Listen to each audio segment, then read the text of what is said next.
He's Blake. I'm Ronnie. All the good names are taken. Podcast. Blake, Merry Christmas. Today, Merry we're talking about, Christmas. Oh, I'm sorry. I didn't realize it was a run-on sentence. today we're talking about one of our favorite movies of all time. That good? What, the drink? Yeah. Ernest Saves Christmas. The flavor of today's energy drink is reindeer dick. So, Blake, we're a huge fan of Jim Varney. We've talked about him a ton on the channel. I'm not sure we've ever reviewed a full movie of Jim Varney while having this freaking channel. I think we've talked about Ernest Goes to Camp. I don't think we actually reviewed it though. So this is the first Jim Varney movie that we're reviewing. Did you not do Scared Stupid? Yeah, we did Ernest Scared Stupid for 31 days. You're right. Yeah, I So thought you did. forget I said that. That's not true. I did mention in that review that Scared Stupid was the last of the big four that got theatrical releases that were what I consider Ernest quality. I thought they dropped off the mountain after Ernest Scared Stupid. And it started a little bit with Ernest Scared Stupid. But the first three are cinematic art and priceless and genius. Ernest, Jim Varney, who you know because you've got the DVDs, a guy that started his career doing commercials for every product under the sun in the South. Somehow him and John Cherry worked. Is it John Cherry? John Cherry. Yeah. Somehow him and John Cherry worked that into a 3-picture deal with Disney that turned into you remember that gimmick you used to do for my birthday where you'd get me an Arnold movie every year? Yeah. It's like I'm 8 years. I'm pretty sure Hercules in New York was my very first DVD that I owned.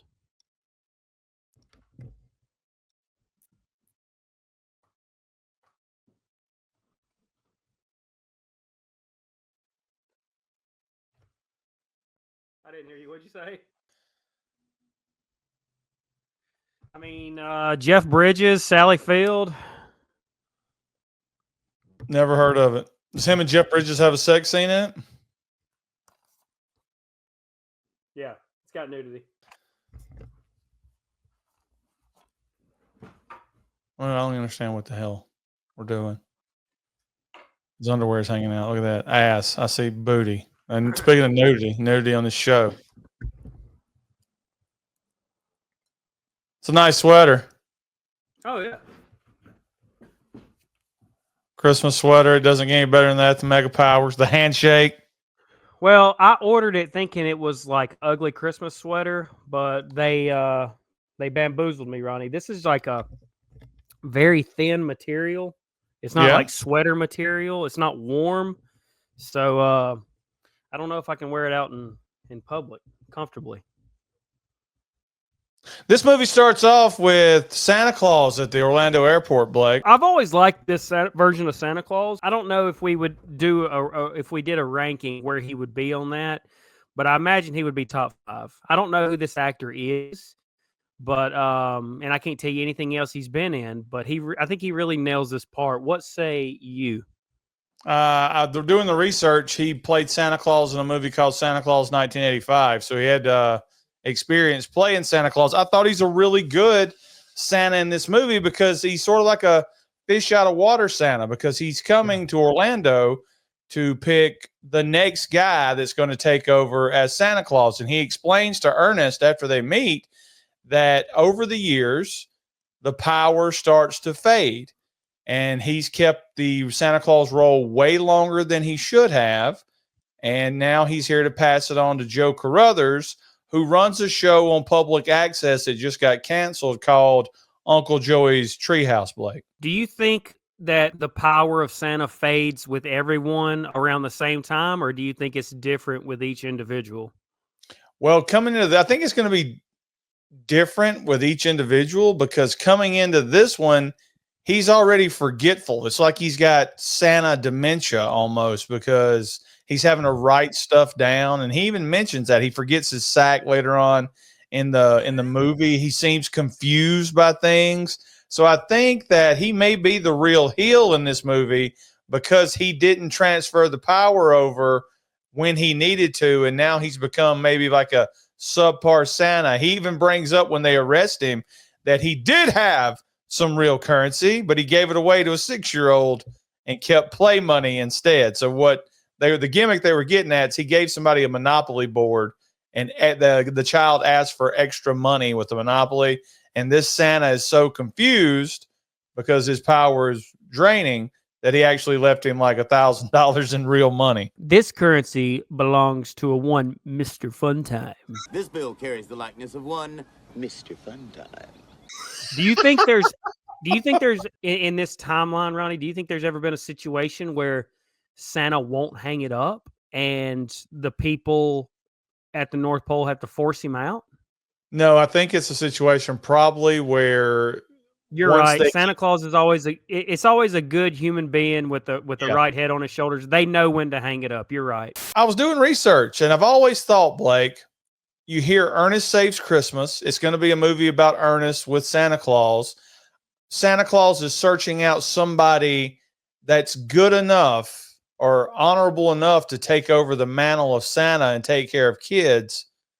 Why is he not there for Ernest? And believe it or not, that was the first draft of this movie. So I looked it up, and I'm going to read it verbatim right here. First draft of the story had Ernest taking over the role of Santa. But Disney executives didn't like the idea because they thought Ernest didn't fit the mold of what a traditional Santa looked like.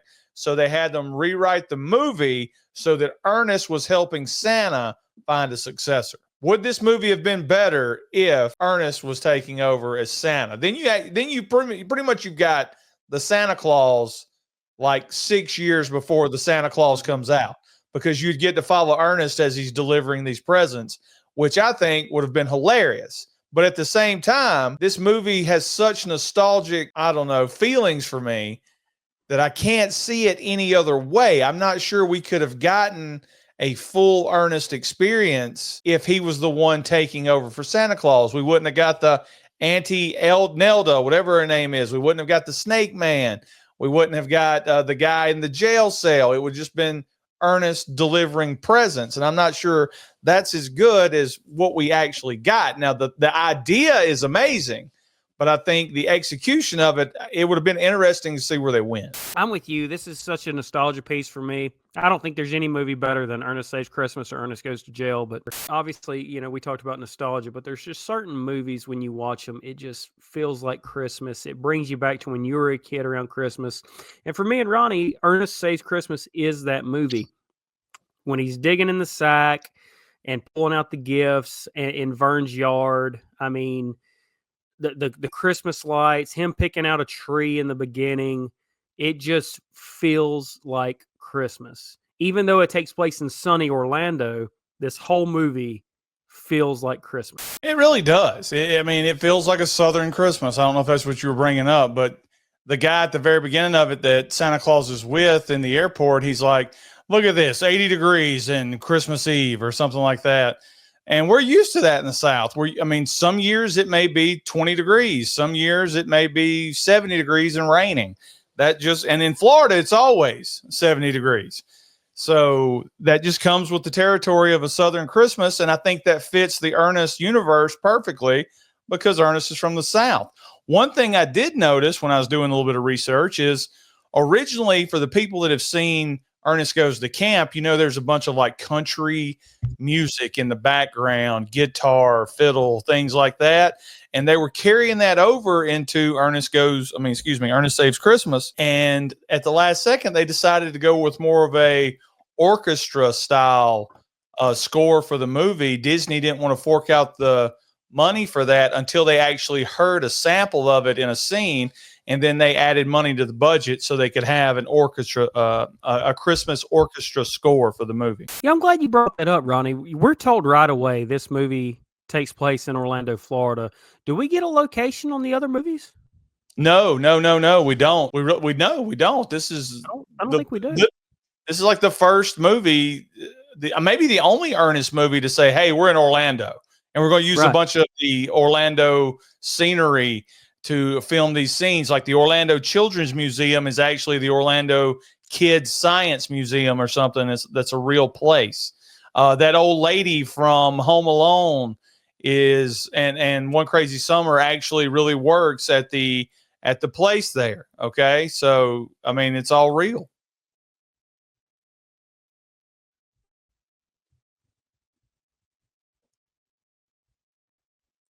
What?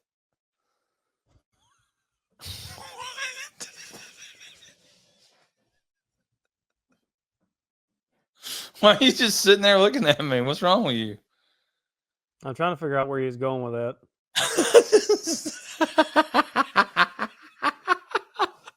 And it was nowhere.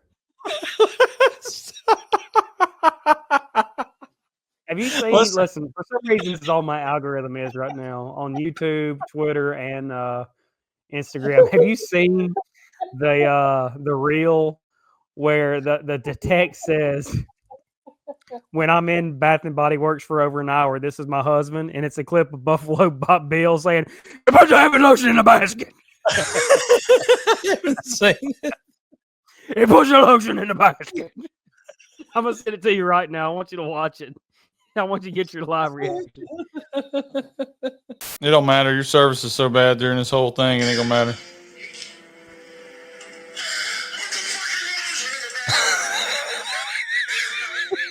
Can you imagine a guy at Bath and Body Works saying that shit because he's tired of being in there so long?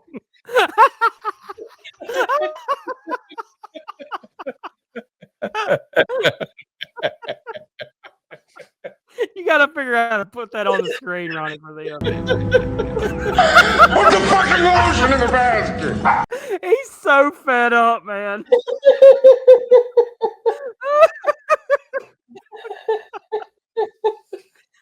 Because Bath and Body Works is like, it's the most crowded store ever. And if you bump into something, if you're like huge like me, if you bump into something, you're knocking a $25, $30 candle off and breaking it's it. $50 easy.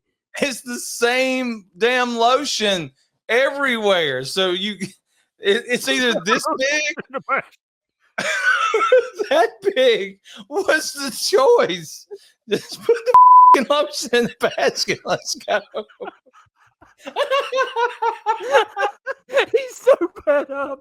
Just put your lotion in the basket. I gotta hear one more time.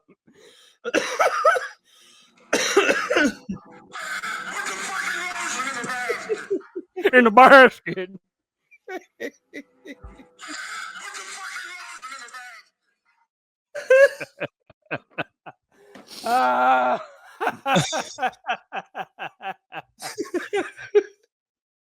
So at the end of it, they get Joe to agree to be Santa Claus, and he shakes his hand. He turns into the Santa Claus, and they fly away. He transfers what little magic he has left. He transfers it over to Joe, and it's a really cool scene. For the 80s, I mean, they do the Mega Powers handshake, and he grows a gray beard and the suit, all the stuff, and all of a sudden he has power. He knows that the Harmony Star, he knows her real name. She's a runaway, and he tells her what she wants to do. Yep. Wow, that's pretty good. Fun fact about her, Harmony Star, who's the homeless girl that Ernest and Santa pick up. I read that John Cherry had to assign people to protect her on the set because the set members were getting a little too friendly with her. Jeez. What about Ernest being in the cab 69? You think that was planned? Oh, that was definitely planned. Definitely planned. Anyway, that's Ernest Saves Christmas. I was supposed to go into Ernest. Eating same time, know what I mean? That's what this taxi's all about. It made $28 million. It was the highest grossing Ernest at the end of the premiere when they showed it to studio execs. He said John Cherry said the Disney execs called him over after the movie, and he thought he's going to get the hammer dropped on him and his 3-picture deal canceled. And they said, no, we want to change it to a 6-picture deal. So there you go. Ernest Saves Christmas. Ronnie, was it a mistake accepting the 6-picture deal? Is it ever a mistake accepting money, Blake? All I'm saying is, if he would have left on a high note there, could it have led to something else? Like what? Beverly Hillbillies? Well, they just, hey, this guy made, he made Ernest movies and they all made money. You don't Oh, think you're talking another about John company? Cherry. Yeah, you're talking about John John Cherry. Cherry. I'm sorry, John Cherry. Yeah. Well, I mean, what did John Cherry do besides the Ernest movies? Let's look it up real quick. Well, that's what I'm saying. He took that deal, Ronnie, and he made garbage after that. Well, after I know he did the could have done first Die three. Hard. That's true.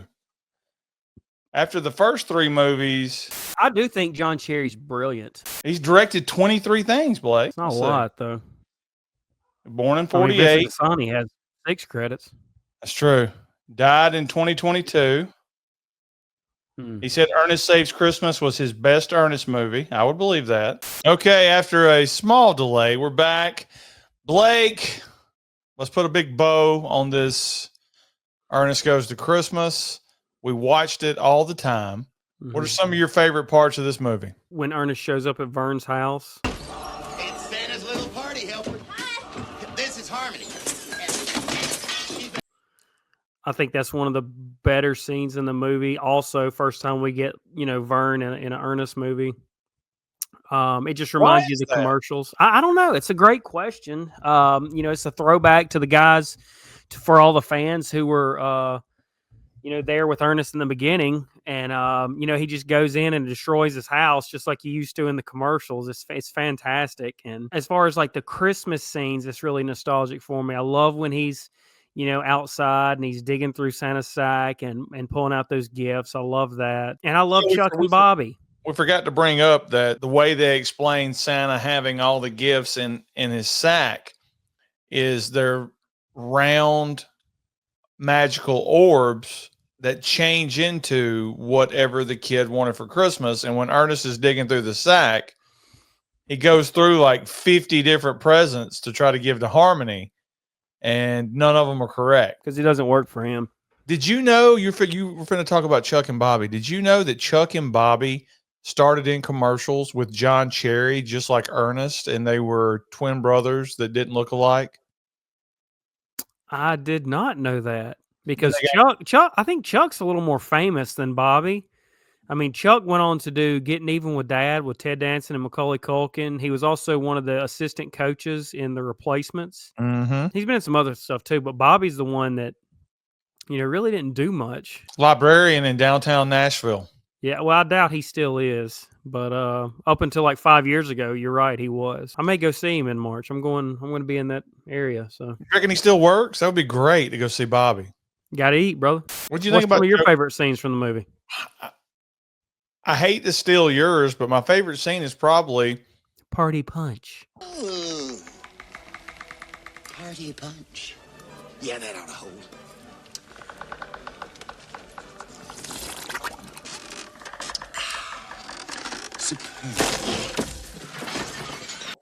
Yeah, it's Ernest going in to Vern's house, and I'm wondering now, after we've asked it, why wasn't there at least one scene in each of these movies where he sees Vern in some aspect? Because he became famous talking to the camera, talking to Vern, and we're Vern. We are Vern.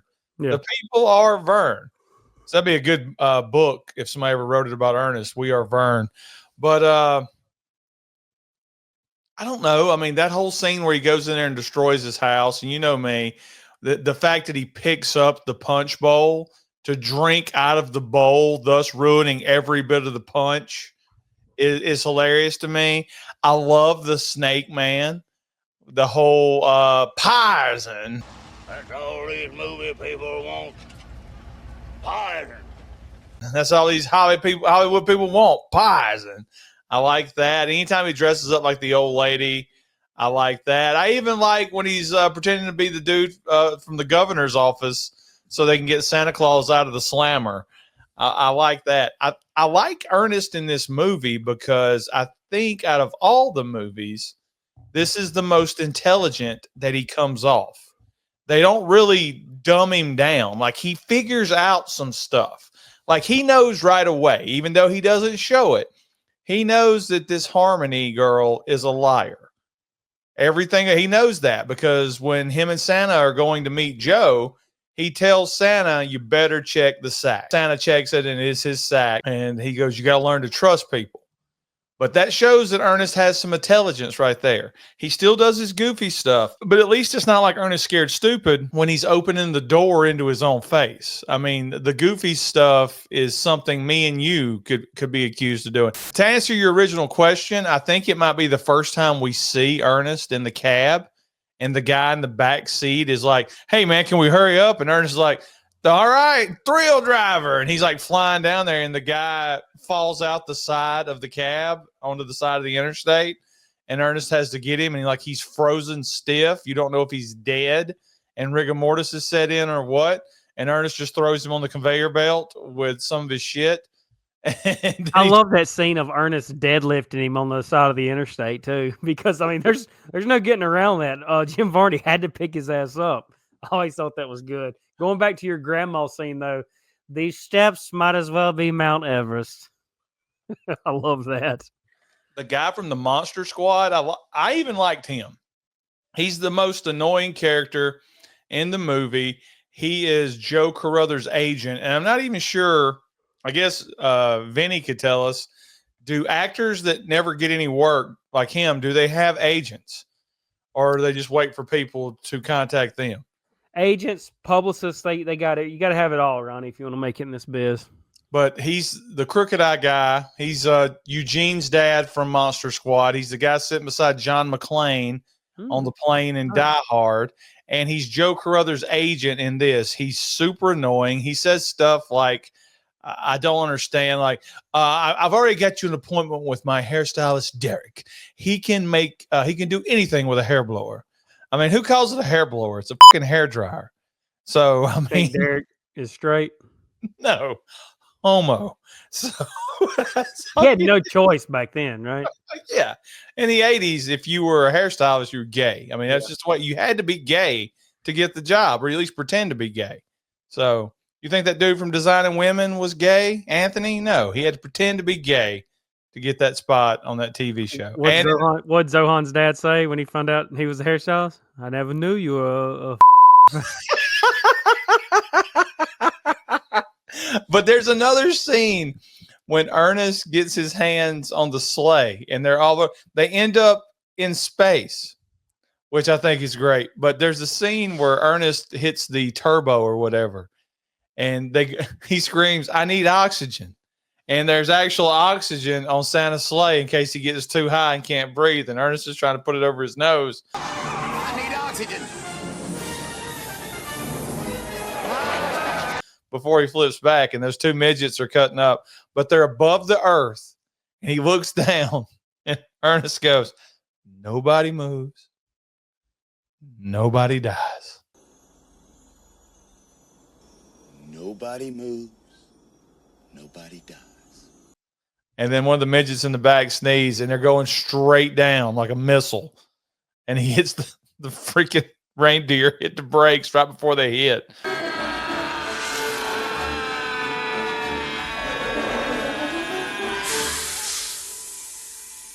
Air brakes. Which is great. I don't know why that's great. It's a good Christmas movie. It really is. There's another scene that sticks out, and I know I'm talking too much, where he's doing the pancake gimmick from the commercial, where he's constantly flipping the pancakes up, and then he stands there, and all of them fall down together in one big thing. And he leans forward. When he does, he puts his hand on the griddle, and he goes,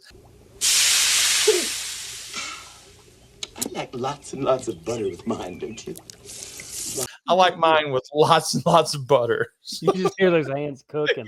Like, I love every scene in that airport with Chuck and Bobby. You know, there's some little jokes I didn't get as a kid, but when the reindeer are on the roof and the not the cops, but the animal control people walk in, who are also two people from all the Ernest movies and commercials also. Chuck and Bobby have umbrellas, and you realize that's because the reindeer are pissing and shitting on their head.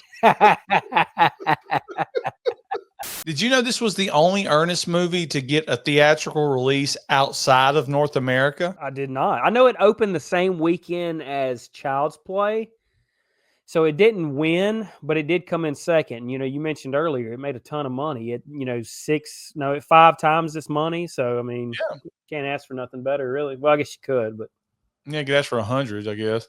yeah. But yeah, I mean, that's Ernest Saves Christmas, Blake, and it's one of my favorite Ernest movies. This is one of the movies I can watch a million times that my wife actually is on board with too. My daughter has actually watched it like 4 or 5 times already this month. She likes it. It's a good movie. It's a clean movie. It has innuendo in there, but it's not over the top, like you said, beating you in the face with something that should be filthy. Innuendo. It's a good Santa Claus movie. It's not trying to make you not believe in something. It's good. It's got a good heart to it, a good message. And at the end, Joe Carruthers comes to his senses and says he would rather be Santa Claus than do these straight to Skinamax flicks that his agent was trying to get him set up for. So, yeah, I mean, it's art, and all art is subjective. And maybe you and I, the only reason we love it is because it's nostalgia and we grew up with it. But it will always be in my top 5 Christmas movies. And I will always be a fan of Jim Varney, no matter how old I get. I think he's brilliant. is he our Andy Griffith? I don't have an Andy Griffith, so I'm not sure. Because a lot of these people older than us, Blake, they love the Andy Griffith Show. They can watch it and they can watch it and they love it and they love it. There was really not an Andy Griffith type in the 80s for me, or the 90s and 2000s for you. So is this the closest we can get? Is somebody that's just, and I know there's no comparison, but I always go back to the older movies, because now this is a movie that is almost it's almost 40 years old. You're absolutely right. So it'd be like a 1940s movie when I was growing up to kids today, or 1950s movies, when you were in your teens or whatever. So when I think Andy Griffith, I think black and white Andy Griffith Show. I don't know why that pops to mind, but it's just somebody we can always watch that maybe the younger generation, and even some of the generation that were with us, they don't get it, but it doesn't matter because it stays the same. It's like it transports us back to when we were a certain age and growing up. No blacks on the Andy Griffith Show. No. Okay, Blake, well, that'll wrap us up. Merry Christmas to everybody that's watched the show this year. Thank you for the people that supported the show financially, to the Grumpy Goats, to the patrons.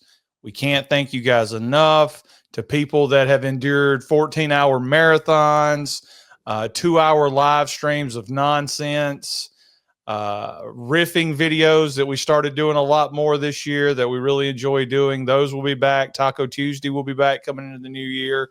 We've got some really, we think, creative ideas for shows and content. So we'll see how they translate to you guys, but we hope everybody has a good holidays. Well, we're from the South. We hope everybody has a great Christmas. Yes. We hope everybody has a happy New Year. And remember, the new year can always be a lot better than this past year has been. Tomorrow is always, you poor son of a bitch, tomorrow could have been a better day. Like they said on Time Cop Blake. It's a good movie. It's a great movie. So anything you want to add? Is that the best hair he's got in a movie? Van Damme? Yeah. Absolutely. It's got to be, right? His hair was pretty good in Double Impact. I've got to revisit. We need to look. Here we go, Blake. Movies that need to be done. We already got a couple ideas of some movies we're going to do in the new year. Me and you have to get it back into the action, because I missed the action. We didn't visit that genre enough this year.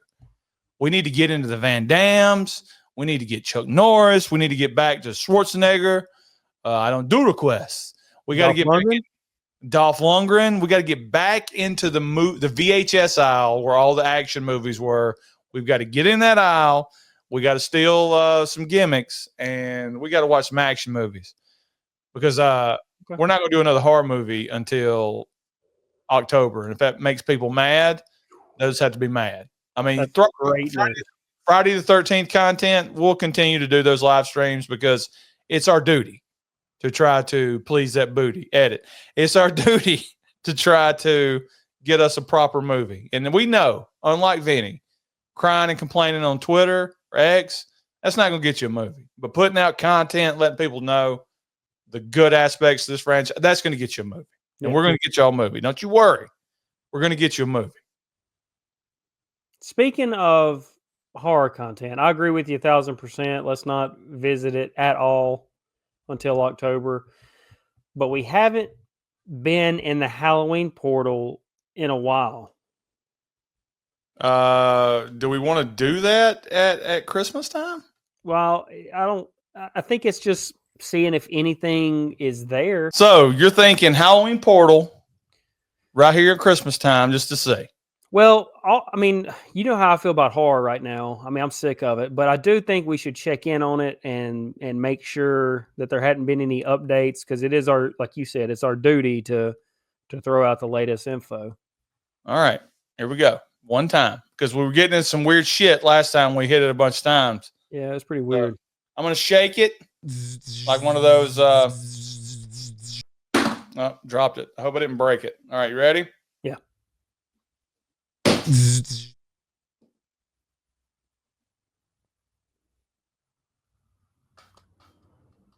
I think it's stuck. Yeah, try. I guess just try to hit it again. I think I jammed it. Well, it's broken. I mean, what's the worst that can happen, you know? All right, everybody have a good Christmas. Merry Christmas, Blake. Merry Christmas, buddy. Love you. Love you.